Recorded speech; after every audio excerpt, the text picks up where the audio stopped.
Hello and welcome to Dad and Swebb Talk Sports. I'm Swebb, And I'm Dad. and we are the dad and daughter duo talking about all of our favorite sports moments from the week. Dad, how's it going? How's your week been? It's been okay, Swebb. It's been okay. It's been okay. A little Just disappointing. Well, I'll explain to you. We'll talk about why it's been okay.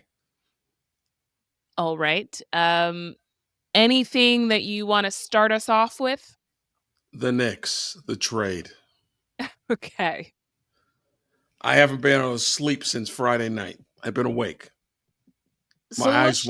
let's jump into things because there's been a lot of action this week. We're filming on a Monday night.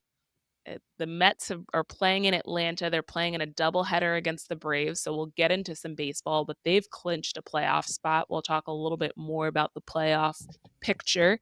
Um, but let's start things off with the Knicks. The Knicks this past week decided to trade Julius Randle, Dante DiVincenzo, and a first round pick for 2025 to Minnesota, the Minnesota Timberwolves, in exchange for Karl-Anthony Towns.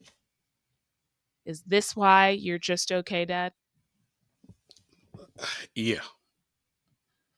Well, give us your opinion of the trade. I still can't believe that they did this because in the last 4 or 5 years, they've made pretty much all great moves, and they've gone from a 17 win team to a 50-win team, and to a team that last season, if they didn't have all those injuries in the playoffs, they might have won the whole thing, or at least been right there near the end. So they took Julius Randle, who's a two-time All NBA player, three-time All Star, their toughest, averages 25 points a game, 10 rebounds a game, and 4 or 5 assists a game. And they traded him along with Dante DiVincenzo, who was the third best three-point shooter in the league last year. And they traded both of those guys along with a future first round pick, but we won't discuss that right now. And they traded that to Minnesota for Karl-Anthony Towns, who's an all-star center, excellent free, he's 7 feet tall, excellent three-point shooter, a very good rebounder. He averages like 11 rebounds a game, about 20 something points a game, but he is mentally soft. And it's not a joke coming and playing in New York City, regardless of the sport. It's a lot of pressure here from the media and the fans. And a guy like him who had a hard time was a tough time at times in Minnesota is going to have a very hard time here. So they traded two big offensive players for one offensive player. So you don't like the trade. I I hate the agree trade. with you. I don't hate the trade. I don't dislike it. I kind of go back and forth. I agree with you. My biggest issue with Karl-Anthony Towns is that he's known to be a bit soft. And that's not necessarily what you're looking for if you're going to trade away an all NBA forward and your franchise single season leader in 3-point shots. Um, the thing here that's tough is that we now know Mitchell Robinson's going to be out until December, January timeframe with an ankle injury. This is not the first injury that Mitchell Robinson has had. He is injury prone. That makes it very difficult because we talked about who's going to fill in the gap there. Is it going to be Jericho Sims? Is it going to be Precious Achua? Neither of those options are that attractive and really that sustainable for one half of an NBA season. These are bench players. Yes, can they fill in from time to time? Yes. Do you want them to be your starting center for the first 3 months of the season? No. The tough thing here is Karl-Anthony Towns has never been my favorite player. I hate to see. You're right. You're trading away two legitimate big scorers for the Knicks in exchange for Karl-Anthony Towns. But they had no other options as far as I'm concerned. Do you think about the fact that Isaiah Hartenstein left to sign with Oklahoma City? He's well within his right to do that. We've already discussed this. But not having any other options kind of left the Knicks strapped. Now, I don't hate the trade because Karl-Anthony Towns is an all-star center. I think that he will probably do well in this environment to have a bunch of hard-nosed players and a team that's very close-knit, that this might actually help him become a better basketball player, better than he already is. But yes, it's tough. I also am a little bit sad to see Julius Randle go. He's had a hard it's been tough as a the fans haven't always treated Julius the way that he wants to be treated. I'm gonna miss his son Kaiden. Mm, Kaiden's a New Yorker as far as I'm concerned. I love that Well, kid. he'll always have a place here in New York. When he comes to games, he'll get a standing ovation as well as his father. But Julius Randle decided to pick the Knicks, decided to come to the Knicks when no one else would. And to your point, he's an all NBA player. He's a two-time All-Star. Uh, he has really, before Jalen Brunson arrived and did Jalen Brunson things this past season, Julius had put the team on his back. And I don't always think that he got a fair shake from the fans. So I'm sad to see him go. Minnesota is a really good team, so I think it's a great opportunity for him. But I would have loved to have seen this team play together. I also think about Dante DiVincenzo. The league has turned into, with the Splash Brothers from Golden State, the league is really now a three-point shooting league. You need legitimate shooters to contend for a title. Dante DiVincenzo brought that, and I think with all of the injuries that the Knicks had last season, he was a guy who came off the bench, got inserted into the starting lineup, and stepped up to the plate and was just lethal for the Knicks. He was a legitimate uh, offensive option for the Knicks. If at times when other guys were hurt and he was the only guy on the floor, you wanted the ball in his hand. So I am sad to see him go, besides just the Villanova connection of having four guys from the same college team playing in the NBA together. But you think about now this lineup, okay? So you have Jalen Brunson starting. Now, I think Tibbs can go two ways. There were likely gonna be some minutes that were gonna be shared, less minutes for Dante with Mikal Bridges coming to the Knicks. But you think about it, you've got OG Anunoby at the 4 now. You've got Karl-Anthony Towns obviously at the 5. You've got Mikal Bridges at the 3, and at that 2 position, you can either do Mikal Bridges at the 2 and Josh Hart at the 4. You could do Deuce McBride at the 2.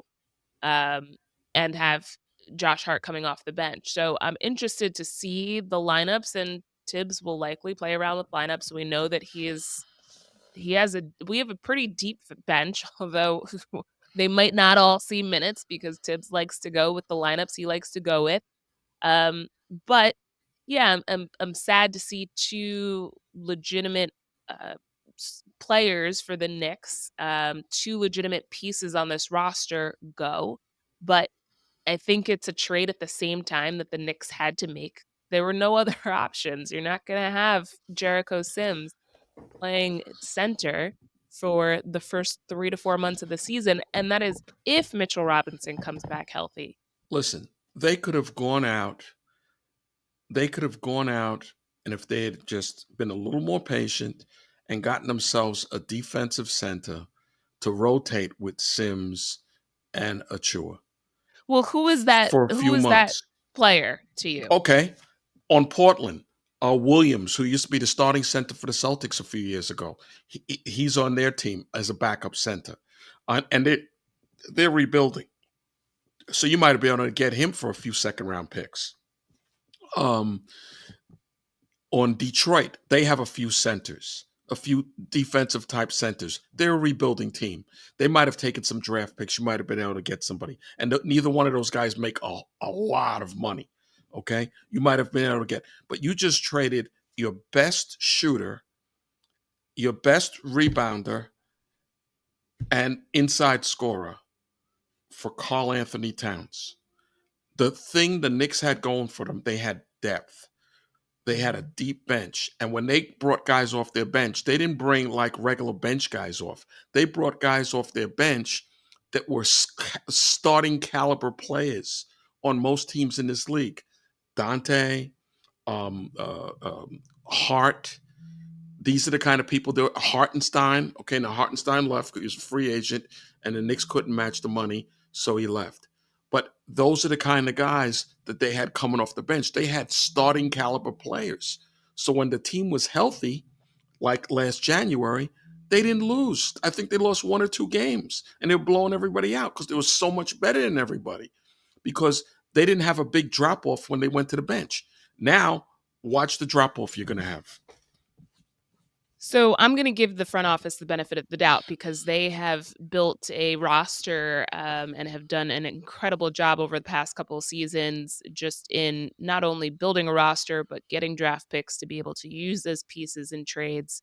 Um, They've been incredible the past couple of years. I think as Knicks fans, we're not used to having a really good front office that can make moves, and we're not used to getting all-stars and all NBA players in return in some of these transactions.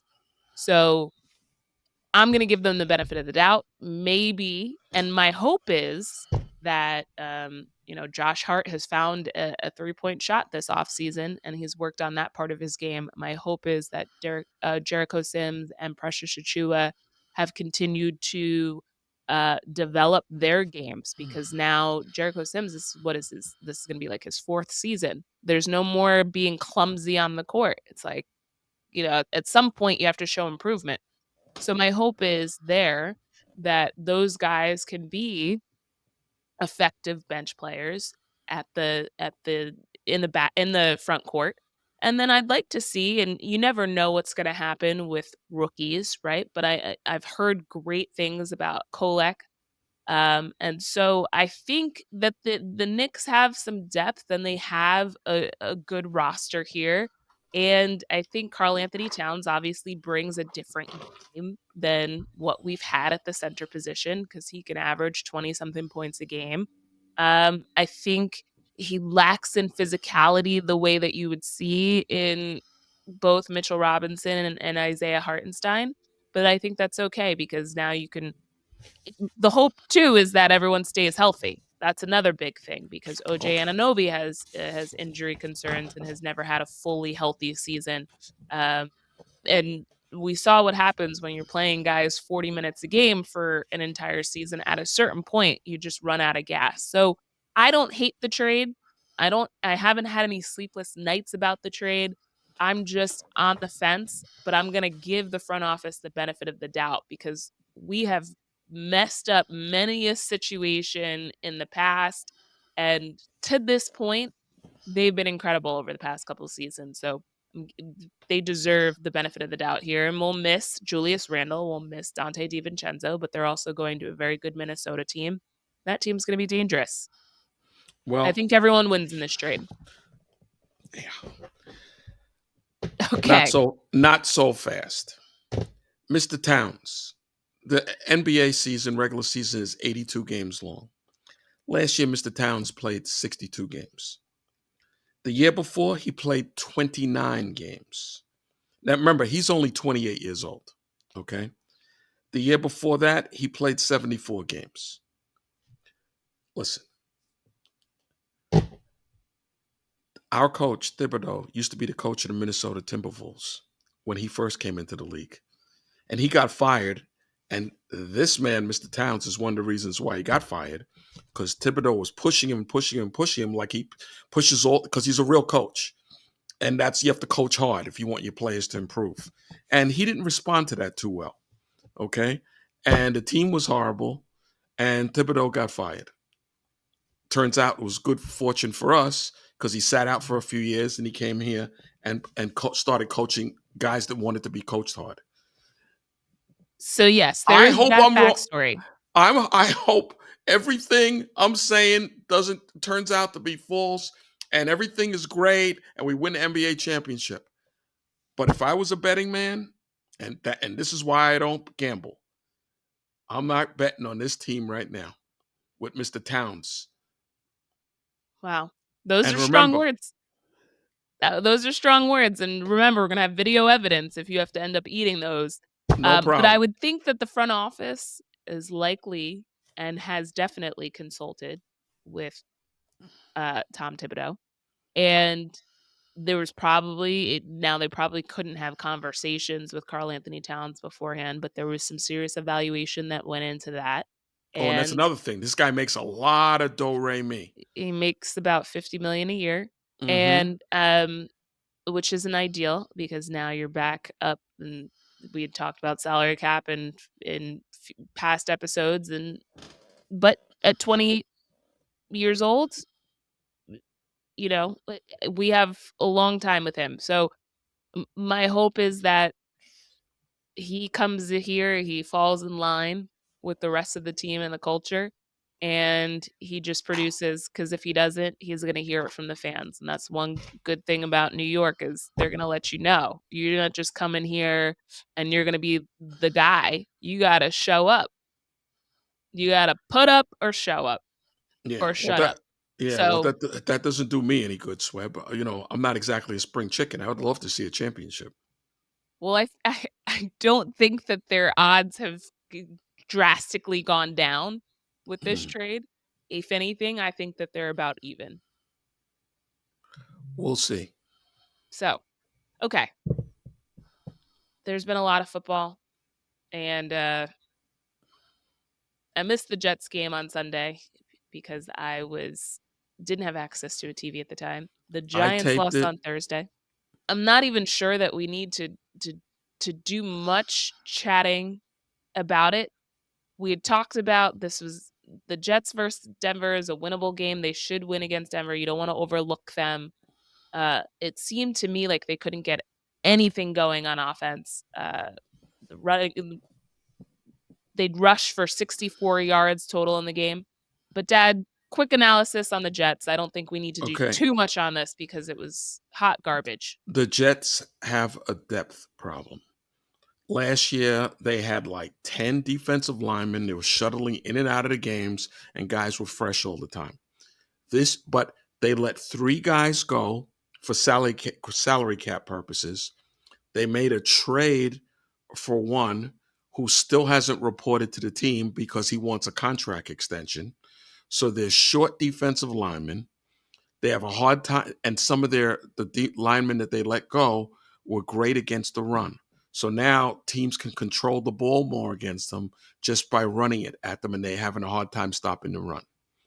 Then on offense, they have some young receivers that this is the first time that they're playing with Aaron Rodgers.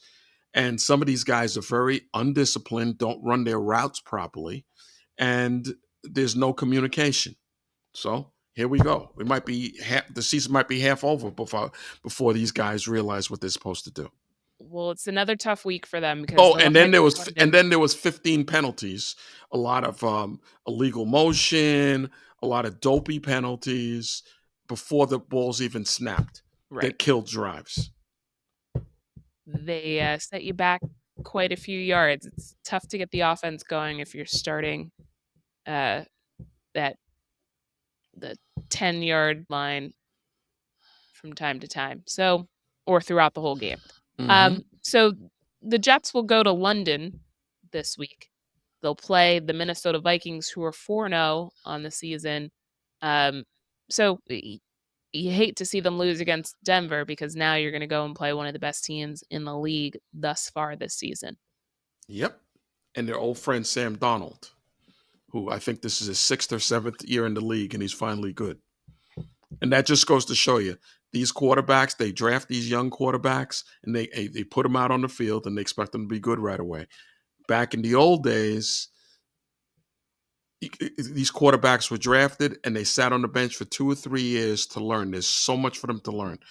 Aaron Rodgers sat on the bench for 3 years in Green Bay. Steve Young in San Francisco sat on the bench for 3 years. Even Pat Mahomes sat on the bench for 1 year in Kansas City. They throw these guys out there and they're throwing them out to the wolves and they develop a whole lot of bad habits and then everybody's knocking the quarterback. especially in a place like New York where the media is all over these people. Then the fans turn against them, and it's a mess. And the Giants didn't have a better showing on Thursday night against the Cowboys. They lost 20-15. Um, they have a quarterback issue, and there have been talk about Daniel Jones being benched, but they'll go this week and they'll play Seattle. At the time of us recording, is 3-0. Potentially by the time we air this, they could be 4-0. So you've got two New York teams going to play potentially 3-0, 4-0 teams next week. Man, I'm glad I don't know how people gamble on this stuff. I really Luckily, don't. we're Christians and we don't believe in gambling. So thank you, Lord. Okay. So let's talk about some positive news because tomorrow, by the time this airs, will be October 1st. So the Major League Baseball playoffs are upon us. And the Yankees, we'll start with the Yankees. The Yankees clinched the best record in the AL this past weekend with a what was it, a 94-68 record. So they will have home field advantage for the entirety of the playoffs while playing against American League teams, and they ended up with the potential of playing the winner of the Orioles versus the Royals. So Dad, overall, before we get into the playoff picture here, what were your thoughts on this season for the Yankees? They had a good season. There were a lot of peaks and valleys. They were hot at times. They were horrible at times, and then they were hot again.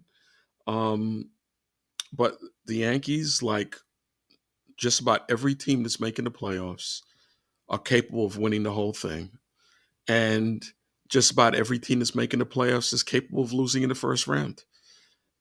I've never seen a year. There's no dominant team, even though the Yankees had the best record in the American League, but it was like a game better than three other teams. So it's not like they won 110 games or 105 games and it was so much better. They're not. Everybody's pretty much the same. And it's going to come down to who gets the key hits, makes the key defensive player, doesn't make bonehead base running mistakes, and pitches well. I am not sure, I didn't look it up prior to us recording, but this may be the first season in Major League Baseball history where no team has won over 100 games. To have the best record in the American League with 94 wins usually doesn't happen. You're usually over 100 if you have the best record or sniffing 100. So um, this playoffs, I think, is going to be very exciting. I think, yes, the pitchers need to show up. It sounds like Anthony Rizzo is going to be out for at least the ALDS, but likely the playoffs with two broken fingers in his right hand. I don't see how he's going to be able to hold a bat or do anything productive. So there's talk of Ben Rice coming up and being on the playoff roster. But at the end of the day, it's about the details when it comes down to playoff baseball. It's about running the bases properly, Gleyber Torres. It's about getting on base, being patient at the plate, getting on base, moving runners along, um, playing solid fielding, solid defense when you're out in the field. And then your bullpen coming in, starting pitchers giving you solid 6 innings or so, and your bullpen coming in and doing the rest and not giving up runs, Clay Holmes. So this is, we'll see what happens here. Certainly a little nervous, but let's just give a little shout out to Aaron Judge and the season that he had. He finishes batting 322 with 58 home runs, 144 RBIs, 122 runs, 458 on base percentage, and a 701 slugging percentage. According to historians, that is the seventh best offensive season in the history of baseball, only behind, I think, Barry Bonds and Babe Ruth, and maybe Ted Williams or someone might have been in there just one at the time. So this is an incredible season by Aaron Judge that we've been witnessing all year. And it's the third time in his career he's gone over 50 home runs. And remember, he's playing center field and he's all this offensive production with the power and the high batting average. And Mickey Mantle is my favorite player of all time. And I've had numerous conversations with your brother, and over the last few years, and I say, this guy has a lot of Mickey Mantle. Oh, get out of here! What are you kidding me? I'm telling you, he has a lot of Mantle in him, a lot of Mickey Mantle in him. Now, Mickey Mantle has a bunch of rings, championship rings, so that's the big difference. But as far as performance goes, man, he is good. And this was his best season, batting average wise too. So, I didn't think it was possible for him to get better, but he's certainly taking more pitches, getting on base more, walking more, but hitting for average as well as for power. So it's been an incredible season for him. And remember, he didn't start off the season hot. He started He, off quite cold. So the he was fact that he's horrible got the this whole month of turnaround, April, and right? everybody was complaining. Oh, is he washed up? Is he this? Is he that? And he didn't start spring training on time because he was coming in with an injury. So all it took was for him to finally get that full time of getting healthy, getting acclimated to the season, and look at the season he ended up with. Now, let's give the Mets their flowers. Talking about excitement, the Mets on Monday afternoon had to play a doubleheader against the Atlanta Braves, to get into the playoffs. So to give everyone the scenario here, um, Atlanta and the Braves, if one of them slept. So if Atlanta swept the 2-game series, they were in, and the Arizona Diamondbacks are into the playoffs, and the Mets were going home. If the Mets swept, they were in, and the Arizona Diamondbacks were also in, and Atlanta was going home. Now, if they split, Atlanta winning one game, the Mets winning one game, then both of those teams would be going to the playoffs, and Arizona would be staying home. Um, this game, this was a doubleheader today, because of the fact that there was rain all weekend in New York, and storms and all along the East Coast in Georgia. Um, so the I didn't actually get to watch the game because it was a Monday afternoon and supposed to be working. We don't really have TVs around my office. But the Mets take care of business in that first game. They end up winning 8-7. Francisco Lindor hits a 2-run home run in the top of the ninth to give the Mets the lead. They were able to close out that game, but there was a lot of back and forth. They Oh started yeah. up, then Atlanta came back, then the Mets end up coming back and winning the game. So, Dad, what are your thoughts on the Mets this Monday after the regular season? I was the reason why the regular season ended Sunday, and the reason why they had to play the doubleheader um, today was because of the rainouts over the weekend. And every time I checked my phone, the Mets were losing 3-0. Then they were up 6-3. Then I refreshed my phone, they're up 6-3. And then the next thing you know, they're behind. And the next thing you know, the Mets come back and win it with the Lindor homer. And then, so the Mets are in. Then they Which probably had a little celebration in the clubhouse. So they had to go out and play the second game, because that second game hinges on whether the Braves get into the playoffs or, or Arizona And right now, while we're recording, the Braves are up 3-0, going to going the into top the of the ninth. ninth inning. So it looks like it'll end up being the Braves, and the Mets certainly don't want to jinx anything for any Braves fans who might be tuning in. But it looks like both the Braves and the Mets will get into the playoffs. So, in terms of playoff pictures, now the Mets, because they've clinched, they will be playing the Milwaukee Brewers in Milwaukee in a three best of three series this week. And all three games are in Milwaukee. Right. So this is they just came from Milwaukee, came down to Atlanta. Now they'll go back up to Milwaukee. And you really it's tough. This is a tough situation, right? Because it's the last 2 games of the year. You want to make sure that your team gets into the playoffs. So now you don't necessarily have time to set up the rotation the way that you'd want to. Um, but it's playoff baseball, and what are your thoughts of the Mets this season and going into the playoffs now against Milwaukee? Well, if you remember, the Mets got off to a horrible start. They were horrible for about a month, and then And they then turned. Grimace showed up. Then Grimace showed up. Then they turned it around. Excuse me. They turned it around and started playing great baseball. And they're one of the hottest teams up until the last week or so. They were one of the hottest teams in the major leagues. But now it's real pressure. Milwaukee's a real good team. And they got to play all three games on the road. We'll see what happens. We will see what happens, but it's going to be a fun week. I can't wait to just tune into some baseball. Both of our college football teams won. Michigan beating Minnesota. Their quarterback had more than 30 yards this week, 82. Um, the the Miami Hurricanes beat Virginia Tech in the last few seconds of that game down in Miami Gardens, Florida. Did Um, Miami win that game? So here's the thing. Do I think it was a catch? No. But do I think there was enough to overturn the call? No. It's tough to tell.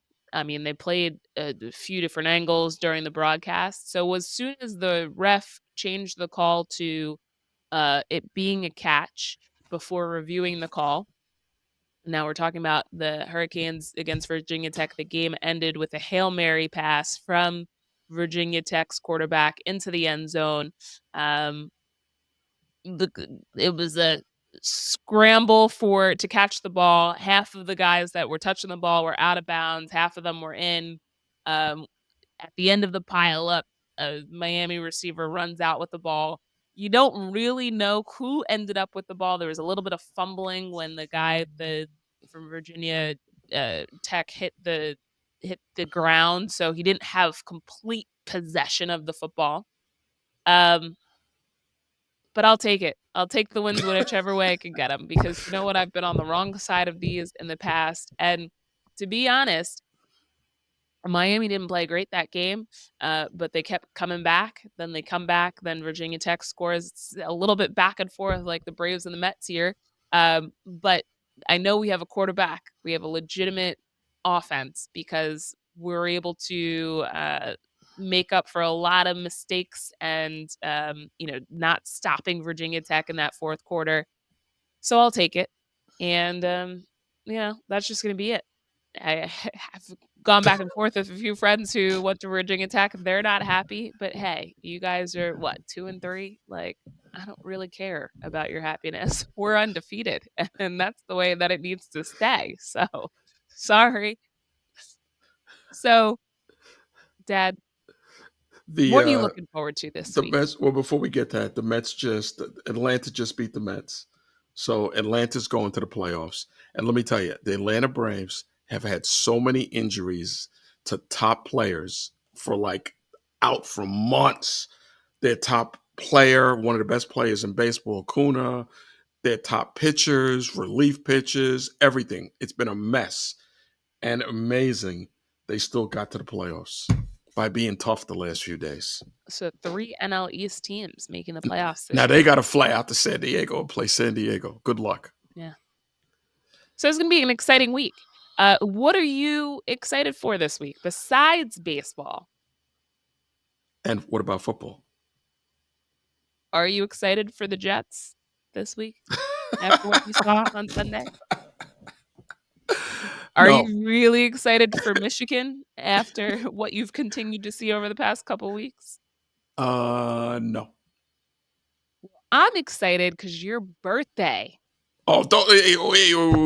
Your birthday is coming up, you old Okay, man. okay. That's enough. That's He is enough. back to the gray hair, which is makes sense because he's kind of old. And we're gonna have some celebrating. We're gonna spend some time together this week, so I'm excited for that. I'll eat good, and I'll have a washer and dryer in unit, so I'll be able to do some laundry. It'll be great. Yeah. You notice when you and I together, you always eat well? As do you, by the looks of things. No, As I've been do losing you. some weight. I've been losing some weight, Swim. Okay, good. Well, this is what I like to hear. All right. Without So, walking, sitting in my seat, watching games, just eating w smaller portions. okay, that's certainly a start. A good diet definitely does help things. I recommend you can actually speed up the process by just walking a little bit. Just, a good 20, 30 minutes. Nothing too crazy. It's beautiful outside. Perfect fall weather. I recommend doing why don't you start with 15? I can squeeze in 15 minutes a week, Oh, I know you can. No, 15 minutes a day. a day. Yes. And I know you have that time, trust me, because all the text messages that I'm getting throughout the day from you, I know you have 15 minutes to devote to walking around the block. That's probably at your foot speed. That's probably out to the road and back, which is about 2/10 of a mile for those wondering, because I do run around the neighborhood when I'm home. I'll see what I can do, Swim. I can't Yeah. make any promises on that. Well, do you wanna leave us with a tip? Do you have a new tip to share with the people, or do you want 1 week to really think of a new one besides just sticking with your team? I have a, I have a good tip. You know,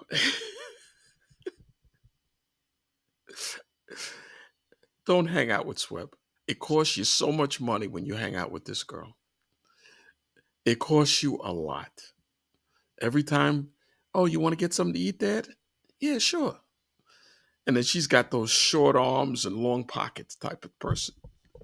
Now, I'm not going to call her cheap altogether because she does come up with some very nice gifts. She's a very good daughter. She's my favorite daughter. I'm your only daughter. Oh, that's right. But but we have a lot of fun together. She's good. She's good. It'll cost you, though, I know. It always does. but happiness isn't free. Oh, that is that true? I don't know. I just made it up on the spot. It sounded true. It's all Yeah, about the delivery. Happiness that isn't isn't free. that does sound good, Swim. So if you tilt your head a little bit, you put your hand up and you go, "Happiness isn't free." Yeah. Someone's gonna pick that up.